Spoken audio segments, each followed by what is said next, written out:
Hey, welcome back. I know all you custom seen me so much times in 1 week. I hope all you happy to see me. I'm happy to see all you again. I tell all you I miss all you. But I have an episode for all you. Long time I talk to somebody. I'm talking to myself here for weeks on end. And I get a chance to talk to Mr. Colin Dickson, who is the destination manager at Windstar Cruises. And I reached out to Colin because of the situation that was happening with Royal Caribbean recruiting in Trinidad recently. So let me jump right in now. Let me see if we could talk to Colin and get some insight into what the cruise industry is like, what people should look forward to, how you get jobs there, who's the best cruise line, and so on. Let me jump right into it now.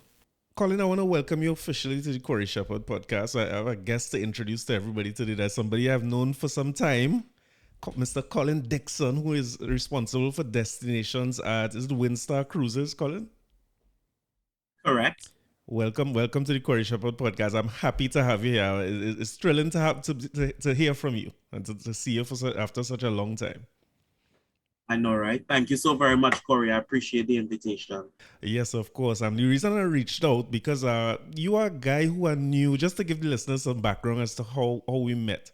I met you through working in hospitality, really, through a referral from somebody who was at TTHDI.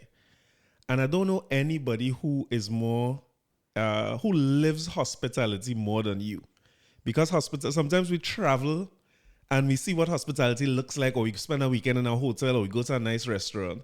But I want to say before we get into anything else that being around you, you always feel that sense of welcoming and warmth and hospitality, and I appreciate that. You always do that for everybody I've seen you interact with. So From the heart, Corey. From the heart. but that is true. That is, I don't think you could fake that for so long. At first, I was saying, "All right, this guy." I was waiting to see when the switch come, but it never came. And maybe that's a good place to step back and start at, because I saw this thing going on with the cruise lines and people applying for, I believe it was Royal Caribbean, who announced that That they is were correct. doing a recruiting drive in Trinidad and at Trinidad and Yes. Tobago. And I was first surprised at how quickly, sometimes you hear about these initiatives and then 2-3 months later you see it happen. I was surprised that after the announcement, it was just about a week or two after that people were lined up Yeah. for the opportunities. And with the economy the way it is, I wasn't surprised at how oversubscribed it was and how many people turned out at all the locations, or some people had to go to all the locations before they could get their opportunity. And I saw you post some very encouraging words for people who were trying to get on. And I know your history started with me, at least, in hospitality, but you've spent a lot of time on Correct. cruise lines, yes? Correct. I did. Well, I used Royal Caribbean actually to do my internship back in 2003. Right. I spent 3 months there on Jewel of the Seas. It was my best experience, to be honest with you, Right. but it was an introduction. And then when I came back home to Trinidad, I went on to work for Courtyard Marriott, Port of Spain, as part of the opening team. Okay. And there was when I was headhunted to work for Disney Cruise Line. The HR manager for Disney, Missy Greco is her name. She was just walking through and she peeked into one of our meeting rooms. At that time, I was the event facilitator. Right. We were preparing for HP coming into Trinidad for the very first time. And she was like, "Hi, how are..." She walked in and I was like, "Hi, how are you? Welcome. Wow, you all are here early." Thinking this is my client from HP and we're not ready. Ah. And she was like, "Oh my God, you have a Disney personality." So in my mind, I was like, "Thank you." I appreciate that. She shook my hand at that time. Right. And that's when she said, "My name is Missy Greco, and I am now part of, and I'm here doing recruitment in Trinidad. And you should come for an interview tomorrow." Corey, that was it. I Really? went to that interview. I was hired on the spot. So it wasn't as publicized But as this one for Royal Caribbean then? It was something you didn't know about the interview? no, it's Okay. not. Gotcha. Because what happened, Royal Caribbean signed an MOU, Memorandum of Understanding, Mm-hmm. with our government of Trinidad and Tobago Right. to expand, I guess, to help with our gap Of in course. regards to employment. Right. But nevertheless, the industry right now, with a lot of losing a lot of folks during the pandemic, and also with folks not being able to get back to the vessels due to not able to get passports or visas, etc. Right. Because what happened is Philippines and Indonesia are two countries in the globe that actually export labor. I did not know that until I got into the industry. So they have MOUs with these countries as well. Makes sense. However, it's more challenging in Indonesia because it's an Islamic state to get visas at this time. So they're having a challenge to get these Indonesian crew back on board. So therefore, they have to reach out to other regions in the world to acquire staff members. So I'm guessing this was Royal Caribbean's initiative to probably reach out to Trinidad and Tobago because to be honest with you, Trinidadian has done significantly well. I've known a few hotel directors and entertainment managers, cruise directors, guest service managers, people who have grown exponentially in the industry and even now incorporate as policy decision makers. So Trinidadians are doing well. So I believe Royal Caribbean would have seen that and decided to come to Trinidad to launch an initiative. It makes sense. Yeah. So what was that feeling like when you get hired on the spot by Disney? It was a great feeling, but it was a journey, to be honest with you, Corey. Why it was a journey? Because you have to now do the onboarding process. Right. So you have to do your medical. So being recruited is not all done, if that makes any sense. Yeah, on a job you on have the to do line, your when you get medical. recruited, you start the next day or whenever it is, you know? You start basically, right? But with the industry, you have to wait for a line, as we call it, for a line to become available. Especially if it's a leadership portfolio, it's going to take longer. However, if it's not a leadership portfolio and it's an employee level, then you would find the opportunity to get in the line or your rotation easier. Nevertheless, coming back to the question, so I had to wait for a line one, which is my assignment rotation or contract, as we call it. Then two, you have to pass your medical. It's an intense medical, Corey. This medical involves from hearing to sight, as far as prostate exam, depending on your age. Right. So it just ECGs, etc., chest x-rays, it's extensive. And if they see that you're a potential hazard or risk, then you lose that opportunity. Understood. Sadly. Understood. But they're not going to let a crew member come out there who is a liability or risk because it's a high-paced environment, it's dynamic. And if you're not at your optimum, sad to say, you may not be able to make it. Because I've seen people come out here and get heart attacks, etc. I could imagine. And I suppose it's not the easiest environment to deal with that kind of thing. If somebody falls ill in a helicopter, somebody out and all that. And I have done that. I've been part of medical evacuations in my role as guest service manager. So I've dealt with accidents and stuff in the past. It's not the easiest thing to deal with. I was Make-A-Wish coordinator at one time in Disney. Oh, really? And I was Make-A-Wish coordinator. Nice. That was my first promotion. Right. And one of our children became so badly ill, we had to medevac them from Disney's private island, Castaway Cay. So unfortunately, the child didn't make it. But still, these are some of the eventualities that you go through in the industry. But nevertheless, coming back, you have to do your medical. Once you completed with your medical, then you will get a documentation and a letter of acceptance to now make your appointment to go to the U.S. Embassy to get something called your C1D1 visa. Right. This visa is a work transit visa, which will allow you access into the U.S. because a lot of these vessels, especially Royal Caribbean and the larger cruise ships, actually operate out of the U.S. as their hub. So you find hubs like San Juan, Puerto Rico, Miami, New York, Seattle, Los Angeles. These are the key hubs in the U.S. that vessels route out of, and New Orleans as well.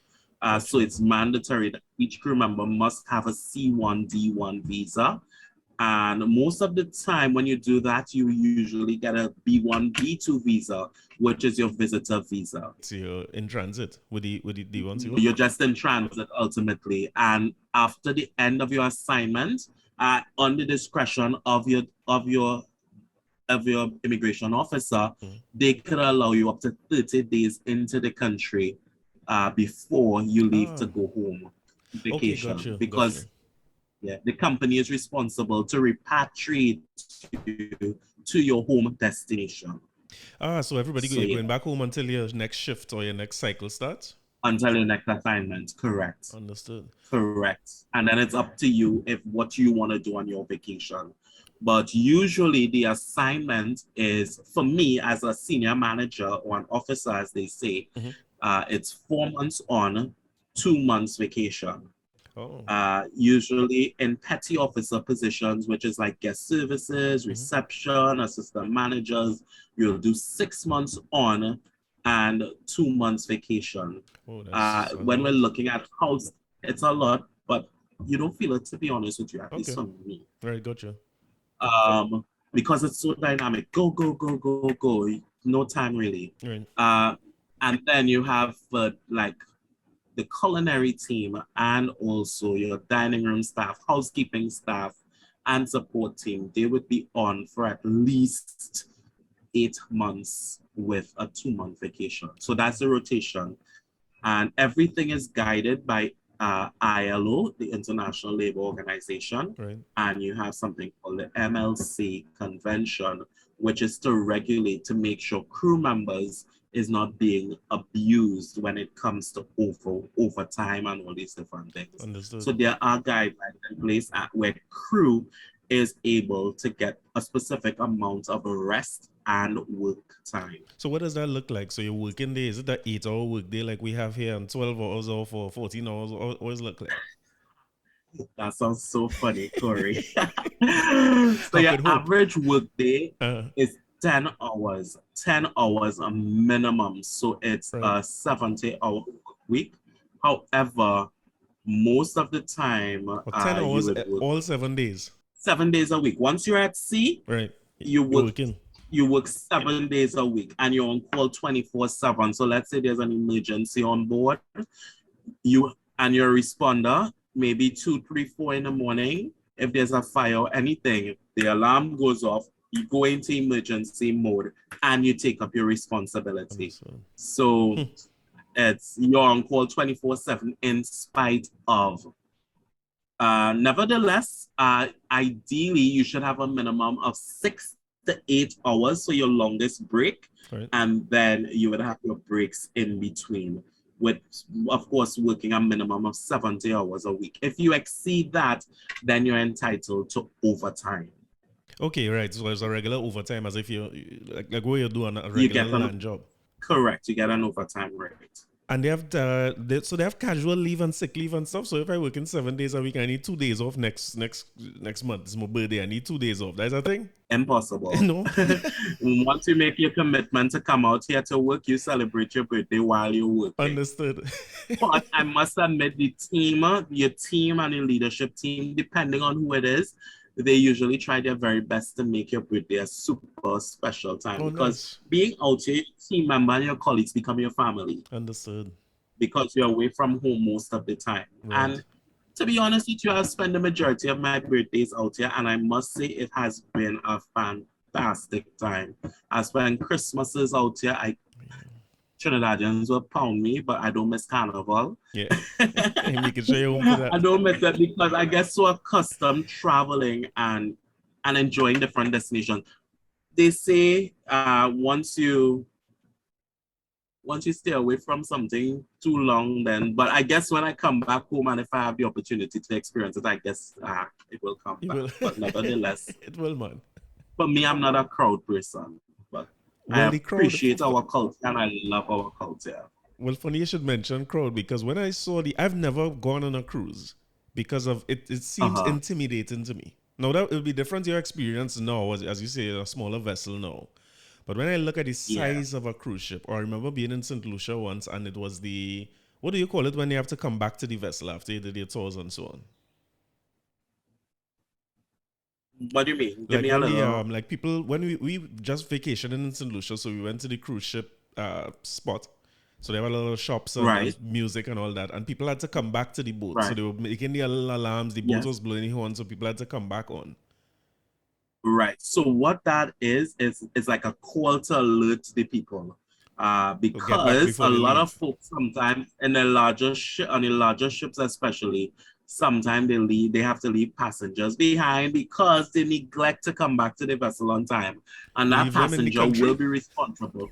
Yeah.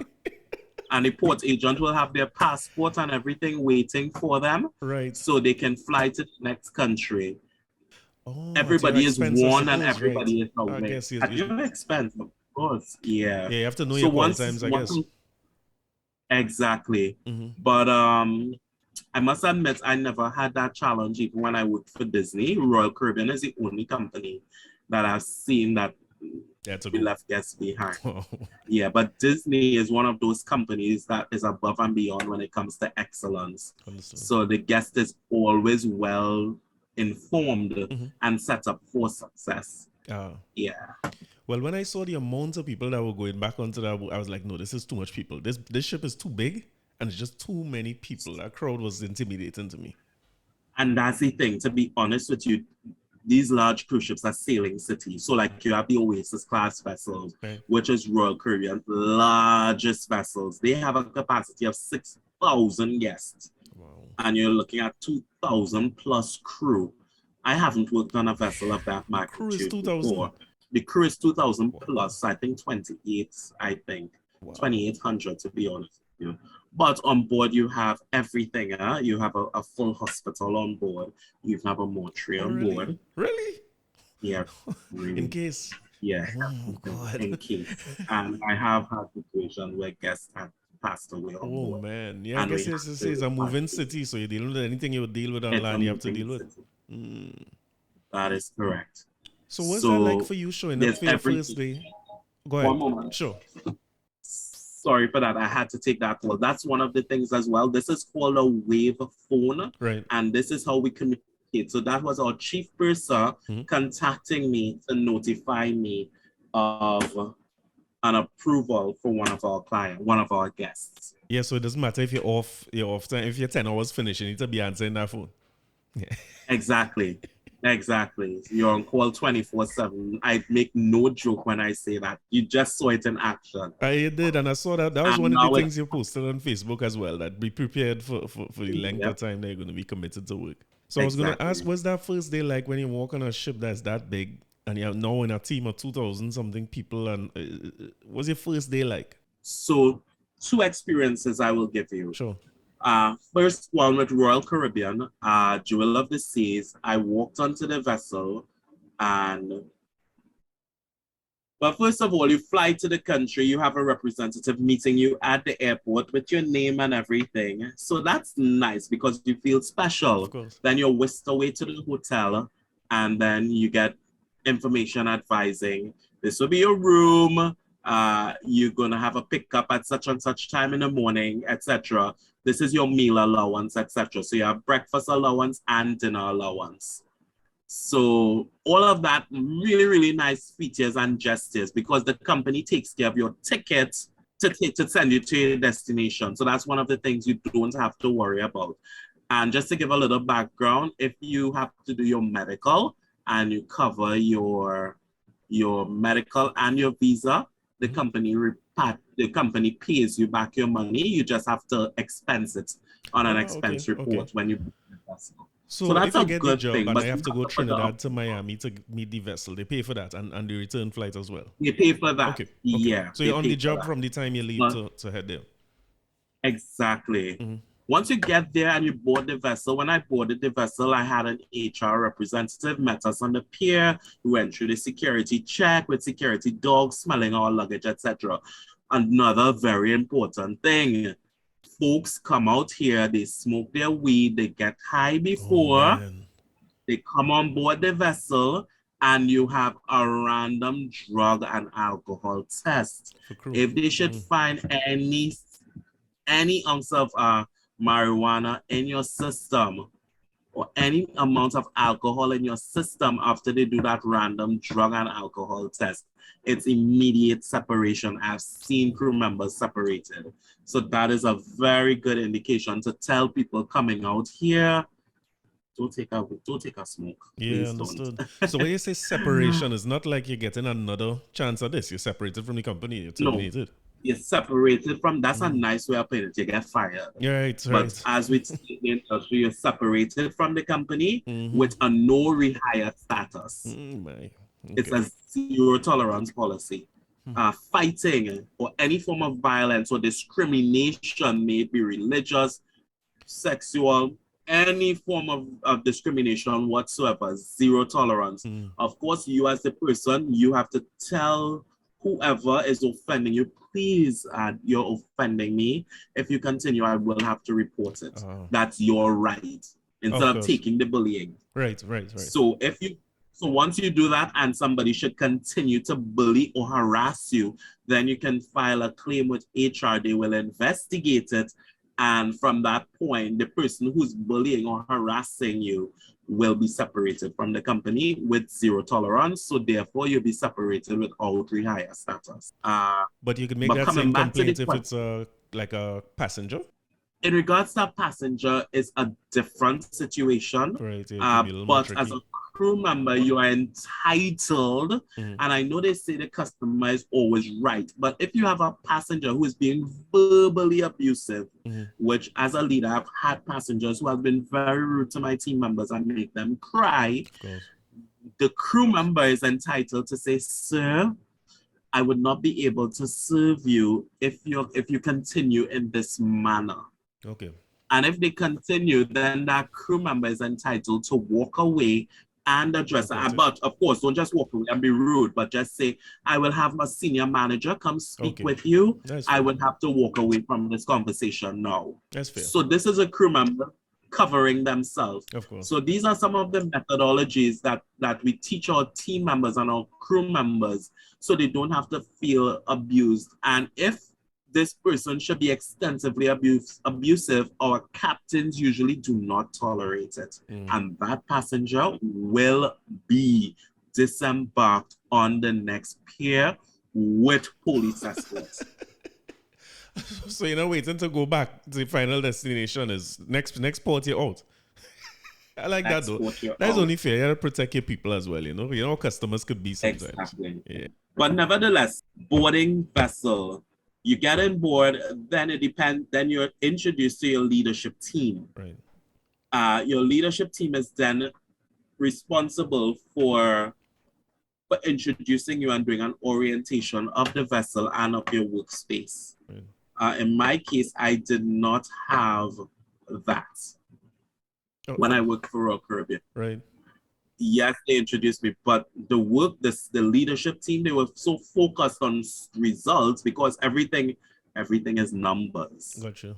Remember how you have your company that looks at guest satisfaction survey. Of course, right. We have a company that manages the guest satisfaction survey. So everything at the end of each voyage is about guest satisfaction. So the leadership team was more focused on the numbers and they were not really taking care of the team members. So hence the reason I was not set up for success my first time, and I decided after 3 months that I was going to walk away from that opportunity. It was as short as that? It was 3 months I stayed on board the vessel with Royal Caribbean. Okay. But that was different. Of course, they would have improved. This is a long time ago. This is since 2003 as a whippersnapper at that time. So we hoping the people who get through now have a better experience. We hoping so. You should have a better experience because they would have introduced proper HR practices and policies and guidelines on board. So most Trinidadians who I see going on board now, I think they're pretty much set up for success. But with Disney, it was a different experience. Really? You have something called traditions. Right. So what you have to do is you go on board. Well, before you join the vessel, you go to Disney World. And you go to Disney University on your first day, and your recruiter comes to that meeting room area and welcomes you. So when I saw Missy that time, I was like, Missy, thank you so much for this opportunity. Oh, nice. I'm finally so you met here her again there? Is on Orlando? I met her again, in Orlando at Disney University. Beautiful. And then we go through the onboarding process or orientation process for 3 days where they guide you through, tell you about the culture of the company, where it came from, tell you about Walt's vision and purpose of the company. Right. So it was an immersive experience for each crew member coming on board. But this is before you go to the And vessel. then This is ahead of this time you're is talking before about. you go to the vessel. Beautiful. That's Yep. good though. And then, and you're staying at a Disney resort. We stayed at the All-Star Sports Hotel. So all meals are including breakfast, lunch, Nice. dinner, and you have meal vouchers to go to the parks. And you have your card, which is called your Key to the World card. Right. And believe it or not, I kept it as a souvenir Oh, nice. after all the. I can't take it out now, but this is it here. Wow. Well, that's when you know you Yeah. get good treatment. Eh? That's when you know you enjoy the experience. To hold on to that. It was great. So I can return to Disney because I have rehire status. Oh, good. You ain't fight nobody But and thing. nevertheless.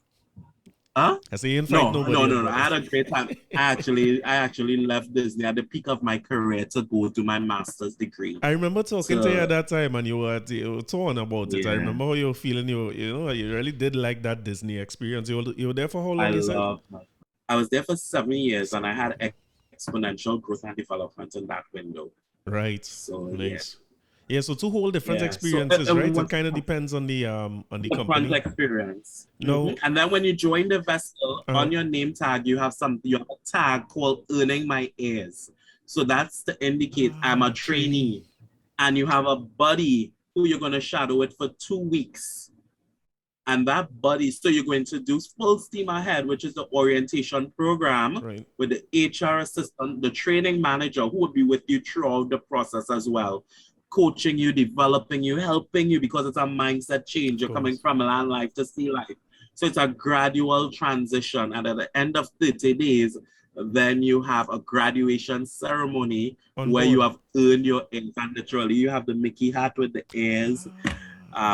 Which was a nice experience. You felt a sense of ownership. You felt a sense of pride. And that I liked about Disney because it was an emotional connection you now have to this brand.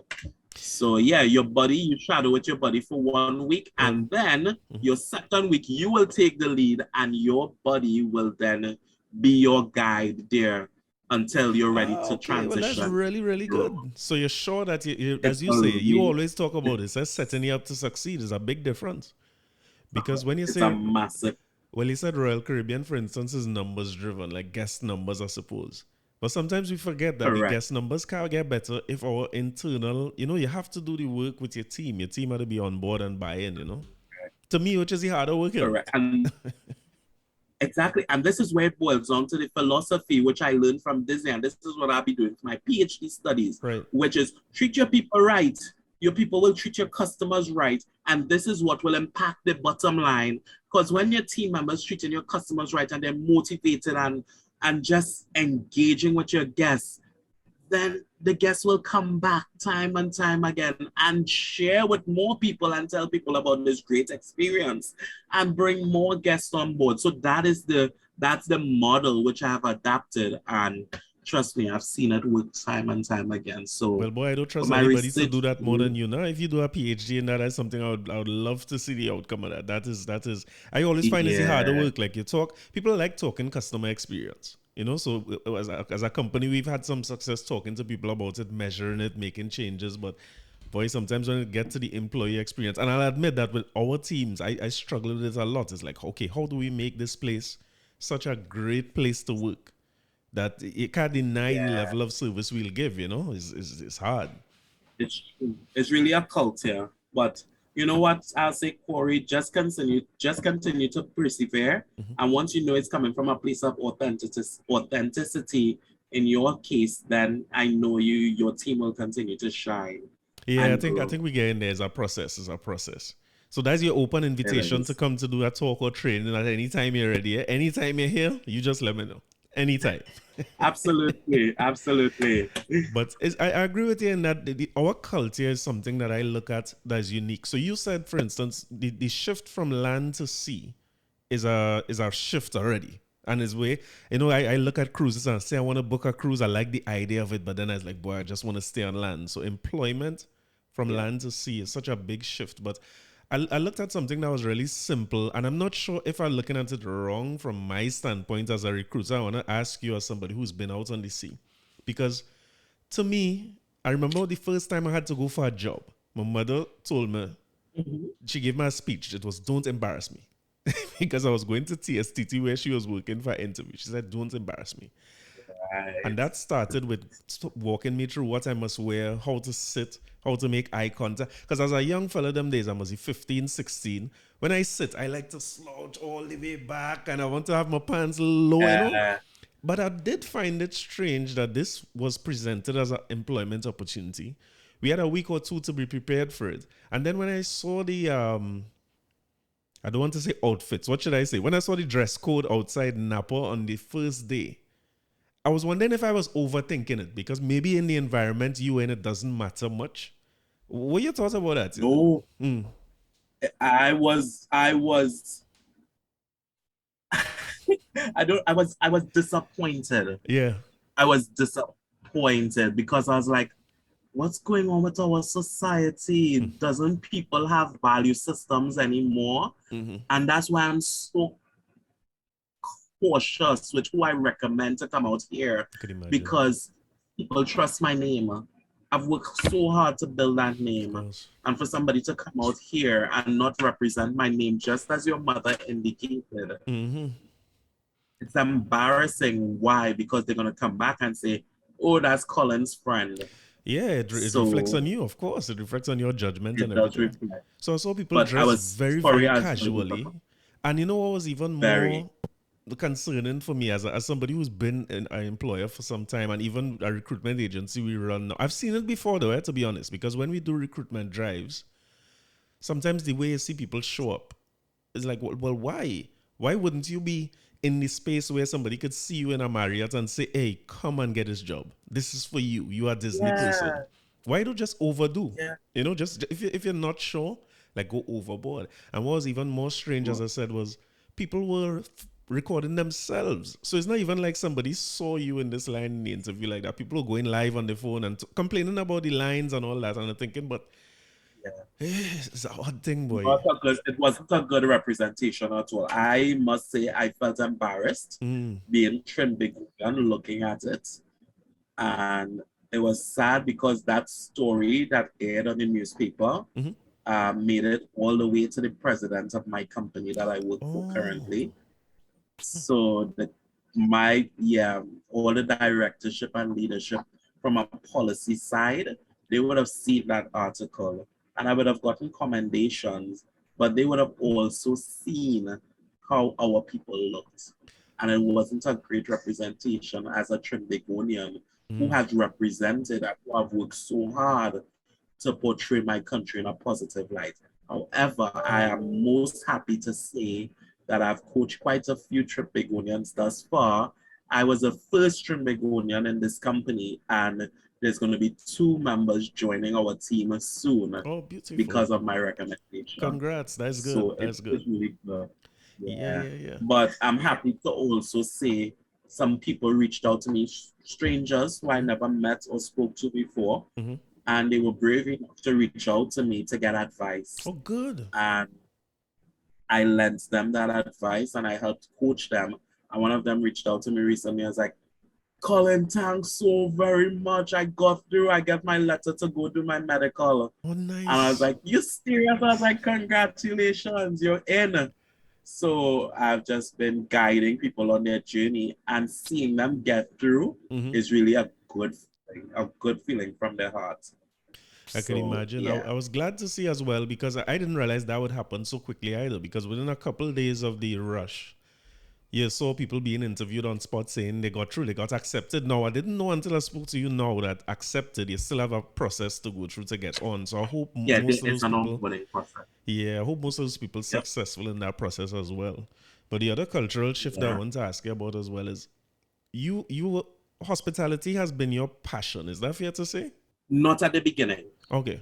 Because in school I did all sciences. Really? I did biology, chemistry, physics. Yeah, Who knew? I knew not. I didn't do any business or modern studies or anything like that. The only subject I did was literature, Right. and I did SATs when I was finished school, and I scored 1390, Nice. which allowed me to get a partial scholarship in King's College in Pennsylvania to do pre-med. Oh, you went a whole different Unfortunately, direction.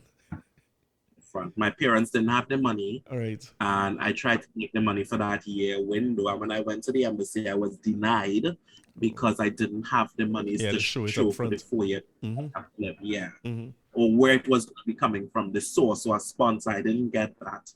So I became depressed, real human thing. Of course. And the psychologist from where I did my SATs, which is Dr. Anna Maria Mora. Oh, really? I don't know if it, yes, Yeah. Dr. Anna Maria Mora was a huge mentor in my life. And she was like, Colin, sometimes when one door closes, it's for a reason and a purpose. And in that time, I was ignorant as crazy. I was ignorant. Like, I wanted to study medicine. That was my dream. That was my goal. That's what I wanted. Mm-hmm. That's what society looked at as a good job. So that was what my mind was tunnel vision for. Mm-hmm. Nevertheless, I took her advice and I went to register for hospitality school because she said, Colin, you have a really nice personality and you should consider getting into the hospitality industry. And the first thing I told her was that is servant work. I don't want to do that. Okay. So you can see where my mindset was. Of course. It wasn't in a good place, but nevertheless, because I was so tunnel vision, that's what I said. Right. Nevertheless, advancing forward, I went to TTHJ. I applied. In my interview, I told them, well, the reason I'm here is because I wanted to study medicine, and I came with a cocky attitude. Right. And I was denied, but the registrar, Elizabeth Hudlin, right. Apparently when I entered the school, the first day and I'm walking on the corridor, she was like, Colin Christian Dickson. Mm-hmm. So I turned around because I love my name. So I was like, who is this person calling me? When I looked around, it was this graceful, dignified looking woman, well poised and in stature. When I looked around, I was like, hello, how are you? And this lady was smiling at me and she shook my hand and she was like, my name is Elizabeth Hudlin. I'm the registrar of the institute. Corey, I felt so special in that moment to know that principal of the school just acknowledged me by name. Right. And then she, you didn't get through, but something about that photo that made me select you. You were one of our last selections. Oh, nice. And Corey, because of her seeing something in me through my photographs, has propelled my career beyond my wildest imagination. From TTHJ, I got the opportunity to go to Myrtle Beach, South Carolina to do my internship. Oh, nice. And I was assigned to a lady by the name of Gloria Gore. And Gloria Gore saw something in me. I worked at the Hampton in North Jersey, assistant general manager. And she was like, Colin, you have a gift. I'm going to train you as a management intern. Right. Note, I wasn't at that level for management intern training. Mm-hmm. But she assigned me projects. So I was in charge of the loyalty program as my assignment when I was there. And so my job was to meet, greet, follow up, ensure that every guest was registered for the loyalty program, etc. That was great. I was supposed to be there for 3 months. I spent 18 months on that project. I missed my graduation at TTHJ. Everybody have their graduation outfit except me. I came home and I got trophies after, but I don't have any formal photographs in my graduation because I was working. Right. And she said, Colin, there's one thing that I want from you. Mm-hmm. She was like, we're working in a white-dominated environment. And I made it to the top because somebody believed in me. I believe in you. So all I want you to do is to pay it forward. And she mentored me and she transferred me to Trinidad Hilton. And when I came to Trinidad Hilton, my second week, I was assigned to take care of Nelson Mandela. Oh, wow. When he came. I remember that. I was his water boy. Wow. I was his water boy. And he was doing a courtesy call with Desmond Tutu and Dr. Miles Monroe. Wow. And I took care of them. And I remember he called me in the room and he was like, son, your service was excellent. I was like, thank you so very much. And he said, whatever you do it with all your heart. Because he asked, what do you want to do? And I said, well, I'm doing this to make money to go after my pilot license. So that was my next dream, to be a pilot. Nice. A shift again. So I was just using hospitality as a crutch to get to my dreams. Right. Anyways, at that time, he said, whatever you do it with all your heart. So every time you would hear me say, if somebody tells me thank you, I usually say from the heart. It's coming from. And that is why I say from the heart, because it was of that seed Nelson Mandela sowed in me at that time back in 2004 at Trinidad Hilton. Gotcha. So, Gotcha. yeah. It's a lot. It's a journey, boy. And I was looking at the applicants and thinking of that same type of a journey, because if you're not if hospitality is not your first love, like it was for you or for me, you know, where I didn't know what hospitality was. I saw, just like you, I saw service as servitude. I thought a big job was when you don't have to deal with people directly. You know, it's such a fallacy. Yeah. But it's a very Trinidadian thing. It's like, I don't know if it's because we don't have a big tourism, as big a tourism sector as maybe some of the other islands. But we see it as servitude, and I was worried when I saw so many people applying for jobs that may not, like for you, for instance, you want to be a doctor. I go into some medical issues now, and the doctor is one of the best service providers I've ever dealt with. I now understand what bedside manner means. I'm dealing with this guy. So it's all service. It's all hospitality. You know what I mean? No matter what the job is. But sometimes it's hard to see. And when I saw the list of jobs that a cruise ship is looking for, I don't know why in my mind a cruise ship was just bartenders and cooks and so on. When I saw the list of jobs, it's everything. Nurses, I would have never known they had a hospital and all that. Everything. Yeah. So how does that, how you see people, or what advice would you give for people who going into jobs that they may not necessarily see as service in an environment where service is everything and that's what they measure in? I would say, Corey, do like what I did. I went blindly into it, and then I developed a passion for it eventually. But that passion came with hurt, because I went on to do my aviation license, and I have a private pilot license, and I cannot fly because I'm color deficient. So it's like the universe was just directing me. Keeping you on path, waste money. A waste money. But nevertheless, at that point, with that hurt, I just say, you know what, Colin, hospitality is to you. Embrace it and be the best version of yourself. And that was my change in mindset when I embraced it. And I said, I'm going to be the best version of myself in this role. But what I will tell people is, if you're coming in this to make money, you're coming with the wrong mindset. Come in this industry because you have a love and a passion for it. And because it's going to have challenging days. You're going to have rude guests. You're going to have rude colleagues that you're working with. You may even have a manager who talk down to you in the heat of the action. But at the end of the day, you just have to embrace that. You know what? I'm here for a reason and a purpose, and I'm going to do the best that I can possibly do, because you will have bad days. So that's my recommendation and advice to people coming into the industry. If you're coming to make money, you can make real money. Even those who come at a beginner salary, like I mentioned it, and this was a point of contention. A lot of people was real bashing online because a dining room team member, if you're coming as a server or an assistant server, you get a stipend-based salary. It's low. It's just like $50 or $50 a month, if I'm not mistaken. Really? And then, but your salary is based on gratuities. Okay. So just think about it. Just think that you have $3.50 for each guest that is under your jurisdiction. And you have 12 rooms with 24 people. That's $3.50 per person per week. So the gratuity is built into the fee. So when I pay your pay scale. Okay, gotcha. As a guest, if you're coming to cruise, what a lot of the cruise lines would have done is build the gratuity within the rates. Okay, gotcha. They call it service charge. So what is going to happen is that money is automatically divided up between all of the crew members who is taking care of the guests directly, who's in the gratuity category. So that is your housekeeping team, your stateroom attendants, as we call it in the industry.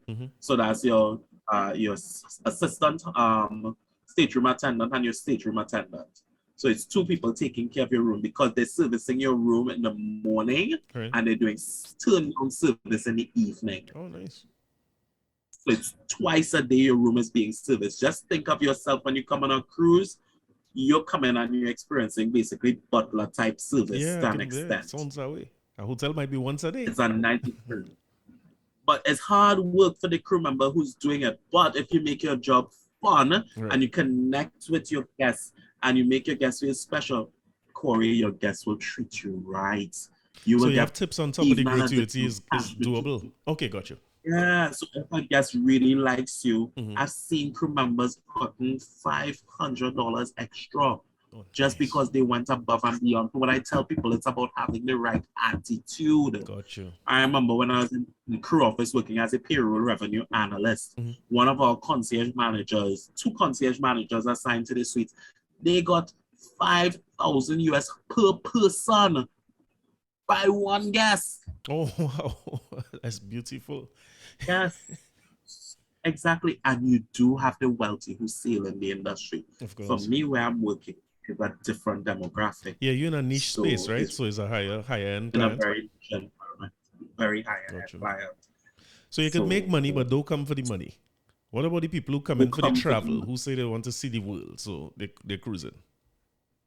So you'll be working so hard that you might even have time to go out on your break time because you want to catch up on sleep. Oh, okay. That's what I did. So in the early part of my career, I would go out once in a while, have a quick lunch and come back because we'll go on break like about 1 o'clock when we're in port, and you have to be back on duty by 3 o'clock. Right. 1 to 3, that's 2. Well, sometimes 1 to 4, so you have that gap of a break.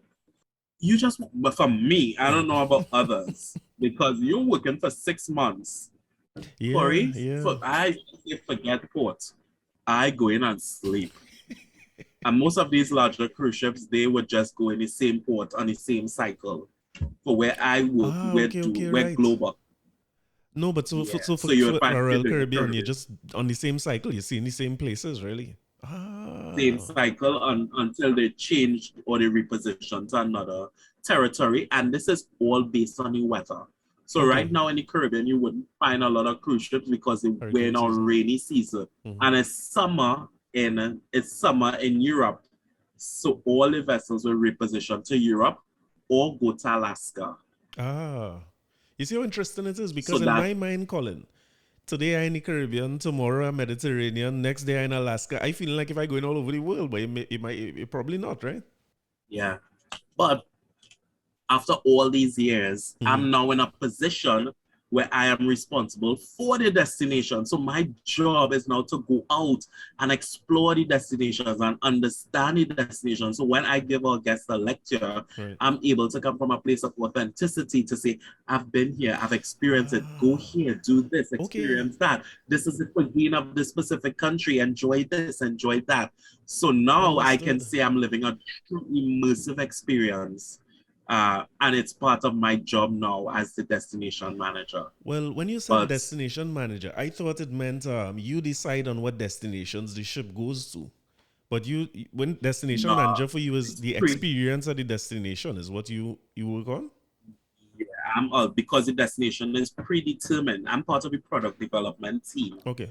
So the product development team goes out, they scout the destination, usually a year or 2 in advance, and then they would go out and say, meet with tour operators and say, these are tours which we'll do, and set the price scale in motion. Okay. I will then get something called a TDF, which is a tour description and also a pricing sheet. And from this, my job is to now formulate a plan how I am going to sell these show excursions to our guests. But because of our clientele, we don't sell, we don't hard sell. I understand. We establish an emotional connection and tell guests, if you do this, if you do that, then you are now able to experience it in one of these tours. Understood. You understand? So yeah. So hence it's a lecture. You there to inform, educate people. I do the lectures to educate and to help them to make an informed decision that will help them to really personalize and tailor their cruise experience to their likeness. So like most of the time with my demographic, some are coming for a culinary experience. Some are coming for a cultural experience. Some are coming for an adventure experience. So my job is to tap into each of these demographics by doing my lectures. And now they will be able to choose an excursion that resonates with them, or they can go out independently and enjoy this experience on their own because they are now tooled with the information to make the experience amazing. That is interesting. So it's curating the experience is what basically it is, then helping them curate the experience. You know, Ultimate, that's it in a nutshell. You described it the best way. is important. I think it's like I was traveling a couple of years ago. I went with my wife and my son to Cancun. And it was one of the things that I found was I decided now that when I travel, I'm going to do tours because you see, trying to figure out what to do every day, I find it hard. And now you're a little bit convincing me to do a cruise now, and it's sounding much better than traveling on land. But come sail with me, you get friends and family. oh, beautiful! I like that. That's where I was going. That was going to be my last question. I'm glad we get it out of the way.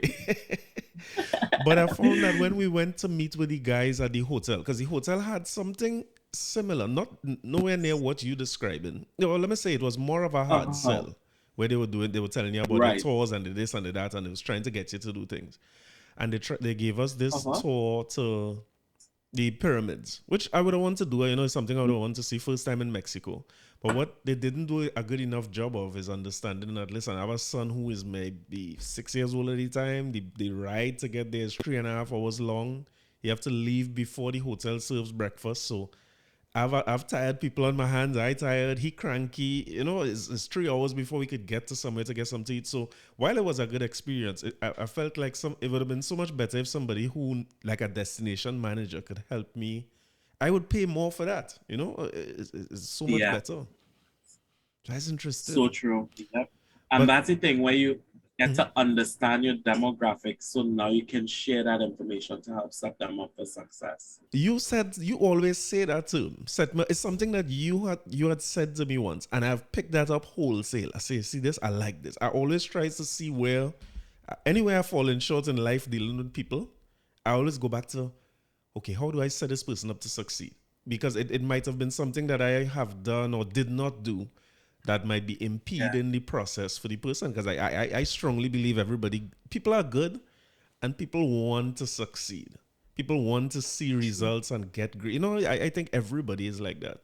So that idea of setting people up for success, I saw it as so resonant. And when I saw you posting about the cruise line thing, because a lot of people just basically started to say, Trini don't know nothing about cruise line, and they were saying, and they don't even like to do nothing home, and they don't like to clean, but they're going to work. And I'm thinking, but why such a negative approach? You know what I mean? And then I saw you come up and say, listen, it's a great opportunity. Some of the same things you're saying now, I saw you post about that. You will get to travel, you might make some money, but it's not about that. You know, and I think you're right. You know, it's such an inspiring thing. So along that theme of setting people up to succeed, if you had to talk to people about the idea, like a landman like me, when I hear 6 months on a ship, it sounds like an eternity. 6 months on a ship, 7 days work, very little breaks, and on call all the time. What does it look like preparing yourself for that?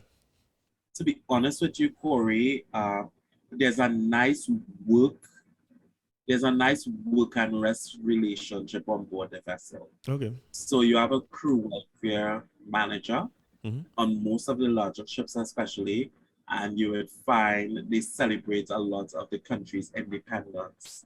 So that's something that makes you feel special. Crew member countries. Crew activities.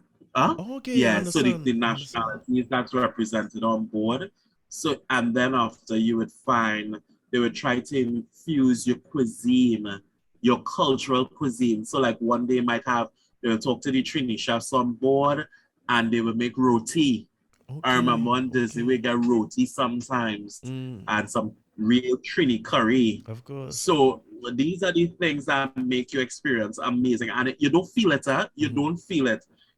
Coming on board, it could come across as a little daunting initially, but once you embrace it as a lifestyle, it becomes automatic, and you will see how fast your assignment will pass. Really? 6 months sounds long, but There's so much activities. There's even crew tours available that the crew members is able to go off, set up by the crew activity manager, that the crew member is able to go off and enjoy the show excursion just like the guests at a way subsidized cost. Understood. So all of these are opportunities that help to create a good work-life balance at sea. And you have crew parties available and different activities, bingo night. Sometimes there'll be a special show. If there's like in Disney, we had all the shows. So like teams like the galley team, which is the team who's cooking, they're not going to get to see any shows or anything. So in Disney, what they did is that they would have a night where the cast, the main cast, who does all of the production shows, will put on a show for these crew members who's behind the scene.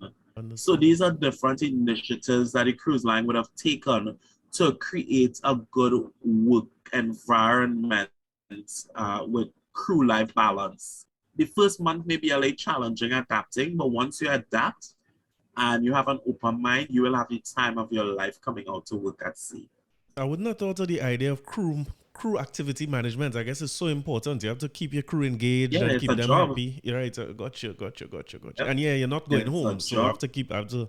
If I could foster that family environment, I'm much better off with the service that we could deliver. And what a lot of these cruise lines, the larger ships have done is you have, of course, you're familiar with EAP, right? Yeah. Employee Assistance Program. So on board, you also have an EAP program. Good. So if anybody's have depression or if you may have lost a family at home, you can just pick up a direct line and you'll be able to speak with a counselor or a psychologist who will be able to help you through the process to deal and cope with. So there are systems set up in place to really set the crew member up for success. Once as a crew member, you decide to open your mind to the experience.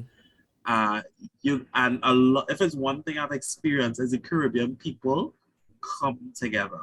I can imagine. No matter what part of the Caribbean you're from, we come together and we support each other. Right. We support each other to help each other to be the best version of ourselves in our job. Because the Europeans come together, the Americans come together. Right? Everybody familiarity. And it helps to make your experience so much better at sea. So again, it's a great opportunity. Makes sense. And I suppose those relationships you make with crew members would be everything. I mean, if you're working there for some years, that's a lifetime. I could imagine. I've seen so much.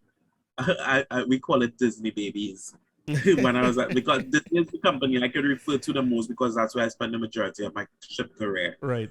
But so much Disney babies came about with internationalities coming together. And so much of my colleagues from Trini now living in Australia, Croatia, all over. So you can never tell where life is going to take you. You come out with one mindset, and then you end up living in Philippines or somewhere else because you recognize to live at another country in the world when you look at your pay scale and how your salary can work so much better if you live in another country, especially if you find the love of your life. Got you. I was thinking retirement, but you mean like migrating while you're still working, you just live somewhere else. Correct. Makes sense. Yeah. Another thing I wanted to share. So I just coughed there, right? Right. And one of the things we have on board is we have a medical team. So if ever for any reason you should not feel optimum, you're welcome to go to the medical center. They will assess you and make sure you're at your optimum. And if it's just a case that you need rest, they will sign you off for rest time. If you're sick, like I contracted COVID when I came on board the vessel. Right. From Norway, or went in Norway. And I was feeling normal. I was asymptomatic, just with a cough. Right. And everything is included. You have your medication, everything is included at no cost. Provided for you. Nice. And if you have to be medically disembarked for whatever reason, you get a percentage of your salary paid to you on a monthly basis. I had to be medically evacuated for my wisdom teeth. Right. I came home to have that surgery done. Of course, I got assessed. Right. And I was medically evacuated from Nassau, Bahamas to Trinidad. I had that surgery. I was home for a month. Mm-hmm. I was paid for that time. They paid for my procedure to be done, which costed 10,000 US Wow. dollars. Wow. So that's just to show you, as a crew member, you're under the insurance. Mm-hmm. And once you should become ill on duty, the company takes care of you. So that's a very important factor that I should mention. That's good though. There's a lot of opportunities. And as I mentioned that, is COVID, post-COVID, the cruising industry, or at least the company you with now, you're back to regular levels in terms of occupancy? We're back to regular levels. What because you see in Europe, in Northern Europe especially, in Europe across the board, I remember emailing one of my operators and I was like, what are the COVID restrictions here? And she was like, Colin, COVID is cancelled in Norway. And I laughed so hard because it's the first time I've heard that terminology. Right. I was like, COVID is cancelled. So that was so funny. So you're not required to wear a mask, etc. Okay. But the guidelines and policies, and our guideline is called the Beyond Ordinary Care Program. So all of our guests will be notified. Like today, I had to do my lecture, but I had to do my lecture over the PA system Okay. Just to not gather. because we cannot have guests contained in an environment, an enclosed environment, without masks, etc. So yeah. That's good though. Really, really So responsible. It's good. So I we guess, have to because the cruise industry got a bad name of course, initially with the pandemic. Yep. especially on this side, because there was some people who couldn't get off the cruise line, people who quarantining on the cruise and all those things. You know, it would have taken a hit, I'm sure, Yep. on this side. But what I could say But is to that be honest traveling with seemed to you, go back to normal. So I suppose cruising on this side would have been back to where it was too. it's so normal. Mm-hmm. Like one thing I've recognized though, on our side of the world, there's so much unemployment. And on this side of the world, there's so much employment opportunities. I've literally gotten headhunted in Sweden, Mm. Copenhagen, Stockholm, Copenhagen, and Norway. I'm Right. being headhunted right now. Mm. And that's why I tell people, once you have the right attitude, you don't have to go looking for a job. Jobs will come seeking after you. Right. But I'm loyal to the company that I work for. I love my job. I personally think I have my dream job right now. Well, yeah, no. So I'm not ready to go anywhere. Yeah, I'm not ready to go anywhere, even though I may be headhunted. I love what I do. I think each day I'm getting to impact lives positively, and that's a huge deal for me. I feel as though I'm living on purpose. Oh, good. I feel as Well, though I'm listen, living my Colin, life on purpose. when I met you, this is 10 years ago, probably by now. And I felt that then, eh? So I It's don't know if it was, 2015, yeah, yeah. probably as far back as then, yeah. Yeah, it's true. That's 9 years Yeah. ago. Yeah. And it felt like you're Wow. living that purpose from then. So, I don't know what your headspace was at the time, but it's always refreshing and Yeah. inspiring being around you. And this is much the same, just talking to you. Where in the world you are now? Oh, well, we're in the middle of the ocean in the Baltic Sea. Right. I'm heading to Gotland, which is an island governed by Sweden. Okay. We're going to Visby, which is one of the oldest medieval cities in the world, Right. which had population as early as the Stone Age period. Okay. Okay. Yeah. That must be So exciting. we're Your going guests in a probably looking forward capsule. to that. Totally looking forward to it because it's one of the oldest cities in the world that is a UNESCO World Heritage Site that is still preserved with the walls. I tell you, Corey, going through these places and these old towns, I feel as though I'm teleported into a scene in Lord of the Rings or these movies Yeah, that we Game would of see Thrones. on And my wife TV. have more watching now. We're back Game in. of Thrones, Right. exactly. And experiencing it, I'm like, oh my God, look the wall. And I'm a big clown. Like the child that's come back to me. I was like, wow. But wow, I am blown away. So like I'm really excited tomorrow Mhm. to see and engage. And I'll post videos on the experience as well. Oh, good, good, good. Well, I was going to close by asking Yeah. you your recommendations on the best cruise line to work for. I feel I have a good guess as to who you think is if you had to get a dream job on a cruise line for would-be applicants, who you would recommend? Windstar Cruises. Yes, really. The man going the safe answer. No, it's not a safe answer. Is Like that I good? love my job. It's a family here. Right. When you see my staff members, I practice my philosophy, what I've been preaching, where when you treat your people right, your people will treat your customers right. Sure. And I treat my team so well that I ticked off their promotions 2 years ago. And ironically, where I am now in my new position, the first person I promoted is my assistant manager, and the last person I promoted is my brand new assistant manager. Oh, good. And we're You working have people moving together. through.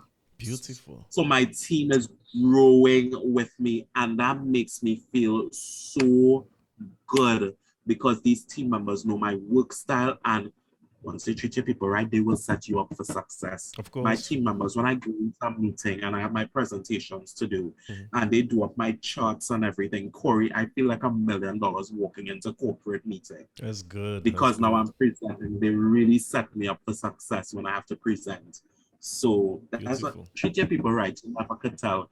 And most importantly, somebody could be a staff member today, and tomorrow they could be your boss. Of course, you have to keep that in Between mind. you and I, yep. Always keep Between you and I, my goal is to work my way up to becoming the president of this company. But you're gonna do it. I here for it. I can't wait to see when you achieve it, so we can celebrate that in person or virtually. I'm here for the celebration, and I know you will get that. I know you're gonna get there. I'm very grateful. Thanks for believing in me, Corey. Always. And listen, Colin, thanks very much for coming on here at short notice. I know your schedule is as hectic as it gets. I didn't expect you to come on so soon. I said, let me try and reach out to Colin. I know you're busy, but I know sometime you must come off a ship at some point, and we'll get this done. But I really appreciate you taking the time from your schedule to do this. And you have a customer. I'm going to figure out how I'm going to get to Windstar Cruises, because I was going to ask you who you're recommending for people like me who never been on a cruise. And I know I'd have checked Windstar prices, but I will sort that out with you. So between you and I, it's a little more premium than the. But again, expensive. we don't focus. We don't focus on on volume. We focus on an experience. Okay, so it's directly to the right place for volume as a virgin cruiser. Where do I go? If you're intimidated by numbers, you wouldn't enjoy it. Yeah, I worry about that. Line, yeah, those kind of big. Okay, so let me give you a little background. Smaller, or Disney's the same as bigger ship? Disney is smaller, so they have the classic vessels, which is the Disney Magic and the Disney Wonder. The Disney Wish is on her maiden voyage right now. She just launched, and I was part of the visionary team that was instrumental in developing the Disney Fantasy and the Disney Dream, which is our fourth. Well, I feel so personal with this product, but we were part of the visionary team where we had a blue sky exercise where we sit in this room and we just visualize what the most ideal vessel is going to be. And we were there as a team with different people from all segments of the operation, from president all the way down to cook. Yeah. Was in this room, and we were in different groups, and we were just thinking, and then you just stick these sticky notes up, and then the Imagineers came in and they said this, we can do this, let's expand on this, let's subtract on this, and they created the Disney Fantasy and Dream. So I felt a sense of ownership to that product. That capacity is 4,000 guests. 4,000 guests, 1,800 crew, not bad. You don't really feel it. You have adult-only areas. Then you have the kids' spaces, which Deck 5 is dedicated to the children. Then after, you have all of the entertainment. There's entertainment for the children as well. So if the adults just want to focus on an experience, they can absolutely do that. There's Broadway-style productions as well on board. So it is an experience. I love Disney. I will sail with Disney again, absolutely. Really? Royal Caribbean. So he'll probably love that too. At his age, he will love that now. He's at the ideal age. So he'll be going to the ocean club. So, and then after, he can go to the tween spaces when I think he's 10 years old. So Disney is an experience. And what I always say, if you go into Disney, do a land and sea package. So you spend 3 days on land, 7 days at sea, or you can do a pre-cruise or post-cruise. But the days on land are what, Disney Resort? you go to a Disney resort, I and then didn't after you know get that a was a transfer thing. to the vessel. Oh, Yeah, you have because it's the Walt Disney Company, right? understood. So it's all So one. yeah, Gotcha. Oh, I didn't know that. That's a good exactly. So idea. like me, for instance, I work for the Zantara Group now, Right. owned by Philip Anschutz. Mm. And just to give you a little background, Philip Anschutz also is part owner of the LA Lakers. Okay. Okay. And he also uh, have a lot of hospitality resorts and stuff when it comes to like Grand Canyon and Oh, all these nice. different places. So he's about his businesses is all about experiential hospitality. Gotcha. So I love the company so very much. Like I can move to any segment of the company if I desire to. Nice. So But I know where you're so much headed. room We, for we, we opportunity. set the plan already. Yeah, we say president is where we're going, right? It's not the plan. My goal is to work my way up to president of the company, hopefully Beautiful. within the next 10-year period. So I'll have to do the right Okay, so let me degrees or set a whatever. goal for myself too, right? I'm gonna start with Disney. I was planning to take him to Disney. I didn't know that the land cruise was an option or land sea. Yes, So land I'll package. definitely Yeah. look into that because I was just gonna go to Orlando for a few days and let me experience Disney. But if I could do both in the same trip, that would be great.